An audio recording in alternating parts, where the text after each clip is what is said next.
Edwards House, Springfield, Illinois. Here in his Civil War officers' uniform. Benjamin Ferguson was married to Alice Edwards, and they lived in this room several years together as a married couple right across the hallway from her parents, who were by extension his in-laws. This was not, however, a matter of dire necessity for both newlyweds, but a matter of preference. Benjamin Ferguson was a magnificently successful local businessman. He not only was president of the Marine Bank of Springfield, he was also proprietor of a fine china shop, which was so successful in selling this imported porcelain that one of the manufacturers in Britain sent him this wild display piece for his window so that he could sell even more of their wares. So if the Cordy couch is the most important piece in our collection, and the Hiskey piano are rarest, my favorite, and dare I say most beautiful, this has to be the most eye-popping, jaw-dropping piece in the collection. Behind it here we have an original photograph of the china display shelves in his shop, and we also have a photograph of the Ferguson mansion they eventually built a stone's throw back that way and moved into after having lived here for years. The biggest difference, however, in this room for the rest of the house is right under our noses, in fact, right under our feet, in the grass matting. Any idea why we have grass matting here? Originally, this would not have been specific to the room, but rather would have been seasonal.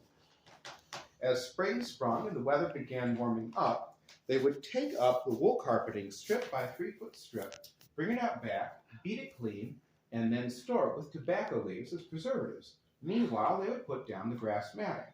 This was not only an opportunity to clean the wool carpeting in the summer before carpet shampoo and vacuum cleaners, it was also a primitive form of climate control. Just as the wool carpeting would warm in the colder months, the grass matting would cool in the warmer months. Another form of primitive climate control was this oculus over the central stairwell. This is not only a lovely architectural feature for aesthetics, but originally it would have been functional in that it would have opened from above, from within the attic, and they would have done so in the warmer months, which would have allowed the warm air to rise up through it and into the attic, keeping the air and the rest of the house cooler and fresher. That is also the reason why the ceilings are so tall here. Okay. So another form of climate. And now, welcome to the Sanctum Sanctorum, the Holy of Holies. This is the master bedroom of Mr. and Mrs. Edwards. As an exception to what I told you about the rest of the house, here, the primary furnishings, the bed and dresser, are the originals for this room. Mrs. Edwards would have spent much of her day in this room. She suffered from recurrent migraine headaches, so she often would have spent her day recovering therefrom, perhaps a chaise lounge like this at the foot of the bed. But even when she was feeling well, she would have spent much of her day in this room. She was a very religious woman. She would have spent much of her day reading her Bible and praying.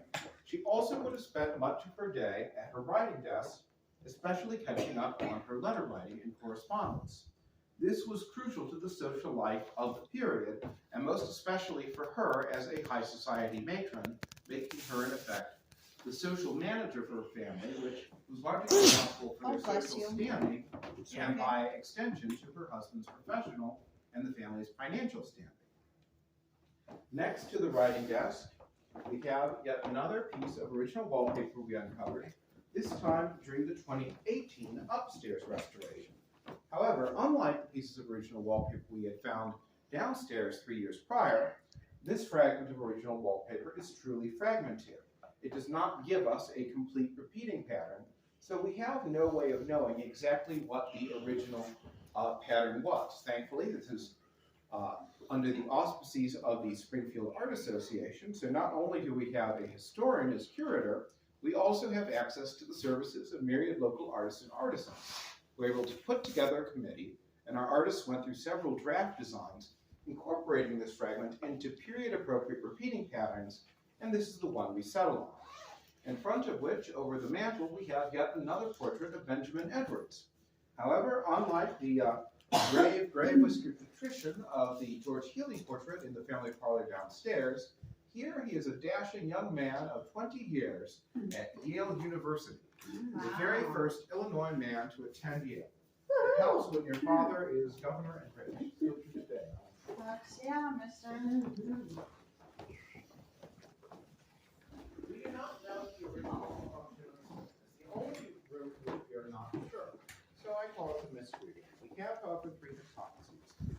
One hypothesis is that these were matching husband and wife bedrooms. That would have been a very common upper and middle class setup during the Victorian period. However, I'm not partial to this hypothesis in that the proportions, dimensions, and trim of these two rooms are so very different that they are no wise architecturally a matching set. Our second hypothesis is that this could have been an infirmary or convalescent room of sorts. To wit, we have on long-term loan from a local medical history museum an assortment of Victorian medicines in this glass display case. We now realize, of course, that these medicines were as likely to aid the progression of your illness as of your recovery.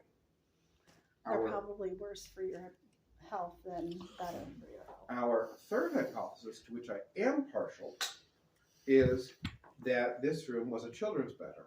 We know that was the master bedroom. We know this is a standard 4-square layout. We know they had their 3 children, the 3 daughters, Helen, Alice, and Mary. 1, 2, 3, 4. The arithmetic literally adds up.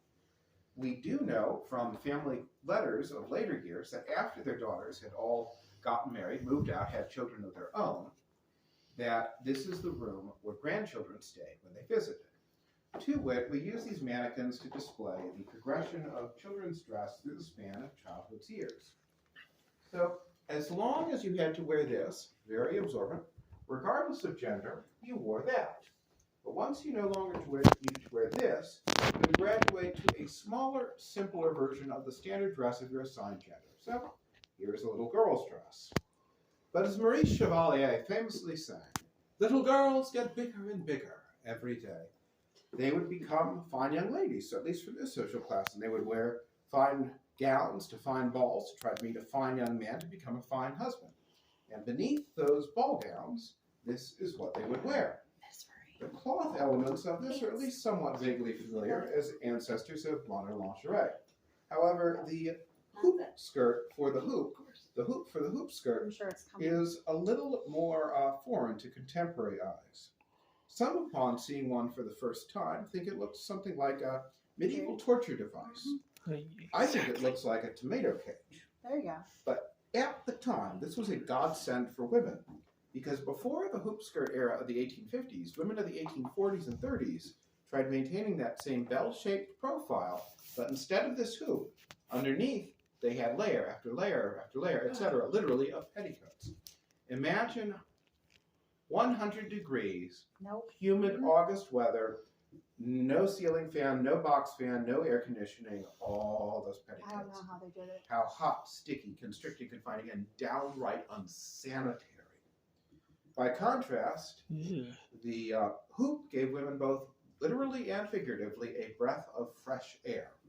It was as liberating to women of the 1850s as the bicycle would be to women of the 1890s, and the flapper haircut and lifestyle to women of the 1920s. Speaking more of that bicycle era, we uncovered during that 2018 upstairs restoration these stencils, and we deliberately left them uncovered because they are magnificent. They are not at all, however, to the 1857 date we have usually interpreted the house, including the rest of this room. They are rather probably from the very, very early 20th century, right after the turn of the century. They are Roycroft roses, a design from the Roycrofters Arts and Crafts Movement Group. And they are very similar, in fact, to the famous Mackintosh roses of iconic Scottish architect Charles Rennie Mackintosh from that same arts and crafts movement, specifically that he used in his Glasgow tea rooms. We have on this side table from the private collection of a fellow volunteer docent here, an original Roycrofters catalog, the cover of which incorporates that same Roycroft rose pattern. Finally, we have